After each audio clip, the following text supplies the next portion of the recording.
SIR के खिलाफ भोपाल में यूथ कांग्रेस के प्रदर्शन की ये तस्वीरें देखिए। चुनाव आयोग के दफ्तर का घेराव करने निकले मध्य प्रदेश के अलग अलग जिलों से आए हुए यूथ कांग्रेस के कार्यकर्ता यहाँ पर इकट्ठा हुए हैं, बैरिकेड पर चल चुके हैं। वाटर कैनन का इस्तेमाल करते हुए पुलिस उन्हें रोकने की कोशिश कर दी है। आप देखिए जिस तरह से कांग्रेस का आरोप है कि SIR में गड़बड़ी करके जो वोटर है कांग्रेस के, उनके लिए मैनिपुलेट किया जा रहा है। और इसी आरोप के साथ यहाँ पर पीछे की तस्वीर देखिए, बड़ी संख्या में यूथ कांग्रेस के कार्यकर्ता और उन्हें रोकने की कोशिश करती हुई भोपाल की पुलिस, यहाँ से उन्हें लगातार रोकने के लिए वाटर कैनन का इस्तेमाल किया जा रहा है। ये देखिए बड़ी संख्या में पुलिस फोर्स यहाँ पर मौजूद है।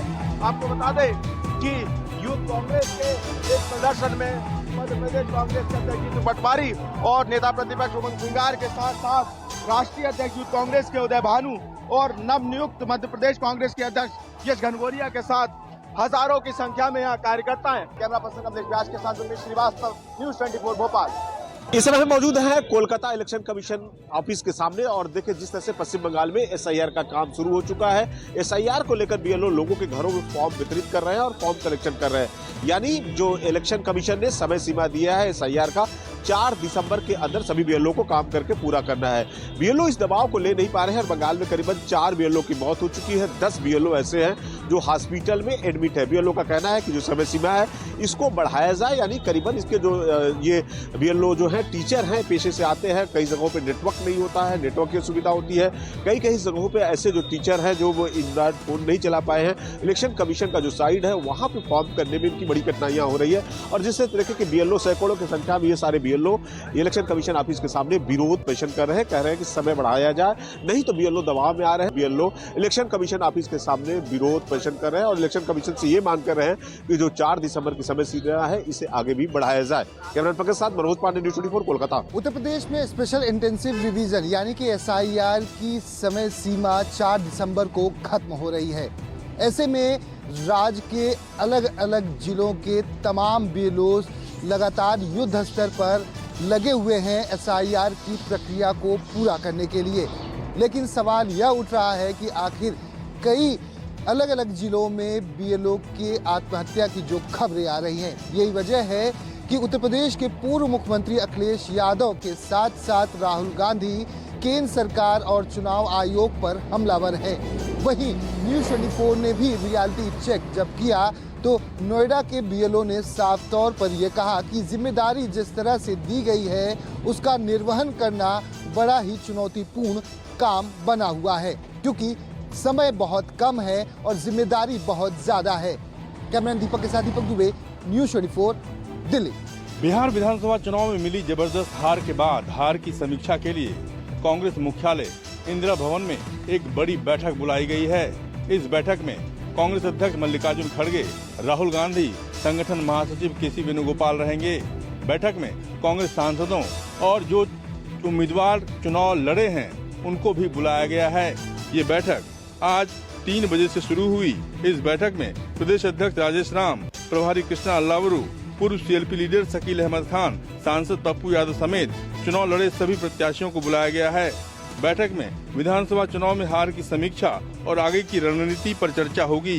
विधानसभा चुनाव में पार्टी को हुए नुकसान को लेकर मंगलवार को नाराज नेताओं का एक गुट पहले ही दिल्ली पहुंच चुका है। ये अब कांग्रेस के पास खोने के लिए कुछ नहीं है, लिहाजा पार्टी को पूरे प्रदेश में मजबूत किया जाए। कैमरा पर्सन नितिन के साथ रमन कुमार, दिल्ली, न्यूज़ 24। नए साल से सांसदों को मिलने वाली सुविधाएं अब अत्याधुनिक होने जा रही है। इसके लिए लोकसभा अध्यक्ष ओम बिरला ने एक नया विशेष पैकेज तैयार किया है। अब स्वास्थ्य और सुरक्षा संबंधी किसी भी समस्या को देश के किसी भी कोने में सांसदों के लिए पलक झपकते ही सुलझाया जा सकता है। आपको बता दें कि जो पैकेज तैयार किया गया है उसमें सबसे बड़ी सुविधा है 24/7 डेडिकेटेड हेल्पलाइन। यह हेल्पलाइन 24 घंटे काम करेगी और किसी भी आपात स्थिति में तुरंत सहायता उपलब्ध कराएगी। जरूरत पड़ने पर मेडिकल इमरजेंसी में एयर एम्बुलेंस भी भेजी जा सकेगी। इसके साथ ही अब सांसदों को संसद से जुड़ी सभी सामग्री डिजिटल रूप में मिलेगी। संसदीय दस्तावेज, लाइब्रेरी की पहुंच और भाषण का रियल टाइम AI अनुवाद सब कुछ एक क्लिक पर उपलब्ध होगा। साल में 2 बार सभी सांसदों की निःशुल्क मेडिकल जांच होगी। संसद परिसर की मेडिकल यूनिट्स को अत्याधुनिक तकनीक से और बेहतर लैब सुविधाओं से अपग्रेड किया जा रहा है। कैमरामैन राणा अविनाश के साथ कुमार गौरव, न्यूज़ 24 दिल्ली। केंद्रीय कृषि मंत्री शिवराज सिंह चौहान एक दिन के पंजाब दौरे पर आए हुए हैं और पंजाब के मोगा और जालंधर में वो किसानों के साथ अहम बैठकें भी कर रहे हैं। और आज सुबह सुबह ही प्रदेश अध्यक्ष सुनील जाखड़ के साथ वो मोगा के रण सिंह गाँव पहुंचे, जहां पर सुबह का ब्रेकफास्ट उन्होंने साग मक्की की रोटी और लस्सी के साथ किया और इसके बाद किसानों के साथ अहम मुलाकात की और उनके विचार भी जाने। वहीं पर कृषि मंत्री ने कहा कि वो यहाँ पर आकर काफ़ी खुश भी हैं, क्योंकि रण सिंह गाँव में पिछले 6 वर्षों से किसी भी तरह से पराली नहीं जलाई गई है, बल्कि देश में जो प्रदूषण की समस्या है वो काफ़ी ज़्यादा है। और इसी के साथ ही उन्होंने ये भी कहा है कि उनको ये भी पता लगा है कि इस वर्ष पंजाब में पराली जलाने के जो मामले थे वो काफ़ी कम हो चुके हैं। कैमरामैन गंभीर सिंह राणा के साथ विशाल इंग्लिश न्यूज़ 24 चंडीगढ़। अहमदाबाद बना 2030 कॉमनवेल्थ गेम्स का मेजबान ग्लासगो में लिया गया ये ऐतिहासिक फैसला राज्य के खेल मंत्री हर्ष संघवी थे मौजूद। 2010 में न्यू दिल्ली द्वारा कॉमनवेल्थ गेम्स की मेजबानी के 20 साल बाद एक बार फिर देश इस प्रतिष्ठित अंतर्राष्ट्रीय आयोजन की मेजबानी करेगा। पिछले काफी समय से इस आयोजन के लिए शहर में बुनियादी ढांचे को मजबूत तौर पर तैयार किया जा रहा था। अहमदाबाद ने हाल ही में कॉमनवेल्थ वेट लिफ्टिंग चैंपियनशिप, एशियाई एक्वेटिक्स चैंपियनशिप और फुटबॉल की AFC अंडर 17 एशियाई कप 2026 क्वालिफायर को मेजबानी की थी। कॉमनवेल्थ गेम्स के लिए सरदार वल्लभ भाई स्पोर्ट्स एनक्लेव प्रमुख स्थलों में से एक है, जिसमें 1 लाख से अधिक दर्शकों की क्षमता वाला नरेंद्र मोदी क्रिकेट स्टेडियम शामिल है। इसके अलावा इस परिसर में एक जल क्रीड़ा केंद्र, एक फुटबॉल स्टेडियम के साथ साथ इंडोर खेल के लिए भी 2 मैदान होंगे। जाहिर है कि 2030 की इस मेजबानी से 2036 में होने वाली ओलंपिक की मेजबानी की दावेदारी को और मजबूती मिलेगी। कैमरामैन प्रसाद भूपेंद्र सिंह, अहमदाबाद, न्यूज़ 24। पंजाब में इस साल नवंबर के पिछले साल के मुकाबले हवा काफ़ी ज़्यादा साफ दिखाई दे रही है। इस साल पराली जलाने के मामले भी पंजाब में कम दर्ज किए गए हैं। आपको बता दें कि प्रदूषण नियंत्रण उपायों के चलते 2025 में राज्य में औसतन एयर क्वालिटी इंडेक्स 140 से लेकर 210 के बीच रहा है, जबकि 2024 में यह अक्सर 250 से लेकर 350 के बीच पहुंच जाता था। सबसे बड़ा सुधार अमृतसर में दर्ज किया गया है, जहां पर एयर क्वालिटी इंडेक्स पिछले साल 185 से लेकर 350 के बीच में था, लेकिन इस बार अधिकतर दिनों में 100 से लेकर 170 के बीच में दर्ज किया गया है। लुधियाना में भी हवा बेहतर हुई है। यहाँ पर पिछले साल एयर क्वालिटी इंडेक्स 300 से अधिक हुआ करता था, जबकि इस बार गिरकर 140 से 200 के रेंज में आ गया है। मंडी गोविंदगढ़, जो कि एक इंडस्ट्रियल एरिया माना जाता है, वहाँ पर भी एयर क्वालिटी इंडेक्स पिछले साल 170 से लेकर 320 के बीच में रहता था, जबकि इस साल 100 से लेकर 230 के बीच में आकर पहुंचा है। जालंधर, पटियाला में भी सुधार जो है साफ तौर पर देखने को मिला है। कुल मिलाकर पंजाब में इस बार वायु गुणवत्ता जो है 30 से 40% सुधार दर्ज की गई है। हालांकि कुछ जिलों में अभी भी पराली के इक्का दुक्का मामले जो हैं सामने आए हैं, लेकिन जिस तरीके से पंजाब सरकार ने पिछले साल में जो प्रयोग किया था और इस साल जिस तरीके से सुपर सीडर मशीन का इस्तेमाल किया गया, उसके अलावा इंडस्ट्रियल एरियाज में पराली का जो इस्तेमाल किया गया, उससे पराली जलाने के मामले पंजाब में काफ़ी कम दर्ज हुए हैं। चंडीगढ़ से कैमरा पर्सन नजर आना के साथ अमित पांडे, न्यूज़ 24। गृह मंत्री सम्राट चौधरी की बैठक के बाद अब बिहार पुलिस मुख्यालय भी एक्शन में आ गया है। करीब 400 से ज़्यादा माफियाओं की सूची तैयार की गई है, जिनके खिलाफ कोर्ट में आवेदन दिया गया है। ये माफिया यदि सरेंडर नहीं करते हैं तो इनके खिलाफ कुर्की जब्ती की कार्रवाई की जाएगी।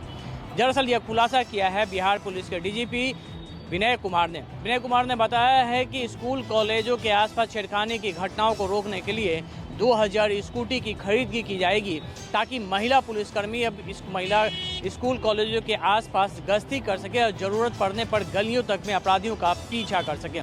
DGP ने साफ तौर पर कहा है कि अब किसी भी अपराधी को बख्शा नहीं जाएगा और इसके लिए फुल प्रूफ योजना तैयार की गई है। जो लिस्ट तैयार की गई है उसमें बालू माफिया, भू माफिया और इसके अलावा शराब माफिया शामिल है, जो वर्षों से अपना सुसंगठित अपराध चला रहे हैं। क्या नाम है? सनी साथ अमिताभ ओझा, न्यूज़ 24। जम्मू पुलिस के हाथ बेहद ही बड़ी कामयाबी लगी है। जम्मू पुलिस ने जम्मू के बठिंडी इलाके से एक 19 वर्षीय युवक को गिरफ्तार किया है। इस युवक का नाम है मोहम्मद साजिद, जो आतंकियों का मददगार है, यानी ओवरग्राउंड वर्कर है, जो लगातार पाकिस्तान में अपने हैंडलर्स के संपर्क में था। न केवल पाकिस्तान बल्कि कुछ अन्य फॉरेन कंट्री में भी अपने आंकों के संपर्क में था और जम्मू में बड़े आतंकी हमले करने की योजना बना रहा था। हम इस समय मौजूद हैं पुलिस स्टेशन बाहू फोर्ट के बाहर। यहीं पर इस आतंकियों के मददगार के खिलाफ FIR दर्ज की गई है और आपको बता दें कि पुलिस को एक इनपुट मिला था। पुलिस ने जाल बिछाया और इस आतंकियों के मददगार को धर दबोचा। कुछ डिजिटल एविडेंस जो हैं वो भी पुलिस के हाथ लगे हैं। और आपको बता दें कि ये जो युवक है जिसकी उम्र महज 19 साल है और ये मूल रूप से जम्मू कश्मीर के रियासी जिले का निवासी था, लेकिन अभी ये बठिंडी में रह रहा था। कैमरामैन दीपक के साथ पंकज शर्मा, न्यूज़ 24 जम्मू।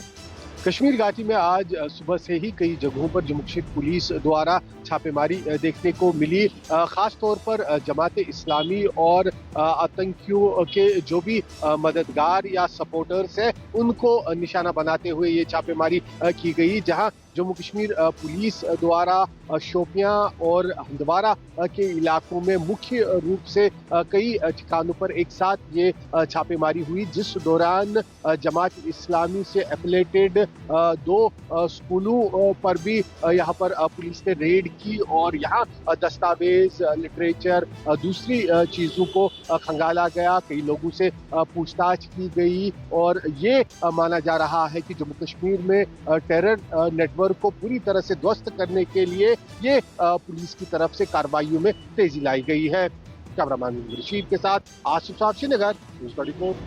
बहराइच से लेकर बुलंदशहर तक एक बार फिर उत्तर प्रदेश में तेंदुओं की दहशत है। बीते 24 घंटे के अंदर 2 हमलों में एक महिला की मौत हो गई जबकि एक बच्चा घायल हो गया। बहराइच के अलग अलग इलाकों में हुए तेंदुओं के हमले में एक 55 साल की महिला शांति देवी की मौत हो गई, जबकि दूसरी घटना में 8 साल का बच्चा घायल हो गया। पहली घटना कल शाम ग्राम पंचायत उमरी दहली की है। यहाँ शाम करीब 7 बजे शांति देवी गन्ने के खेत के पास खड़ी थी कि अचानक झाड़ियों से निकलकर आए तेंदुए ने उन पर हमला कर दिया, जिसमें उनकी मौत हो गई। दूसरी घटना कटकरतनिया घाट की है। यहाँ पर बर्दिया गांव में कल शाम 8 बजे इरशाद नाम का बच्चा मस्जिद से नमाज पढ़कर लौट रहा था, तभी झाड़ियों में छिपे तेंदुए ने अचानक बालक पर बुरी तरीके से झपट्टा मार दिया। इस हमले में बच्चा बुरी तरीके से जख्मी हो गया। इसी तरह से बुलंदशहर में भी तेंदुआ रिहायशी इलाकों में घुस आया। खेत में काम कर रहे किसान तेंदुओं को देख के दहशत में आ गए और पूरे इलाके में अभी भी खौफ बना हुआ है। मानस श्रीवास्तव, न्यूज़ 24।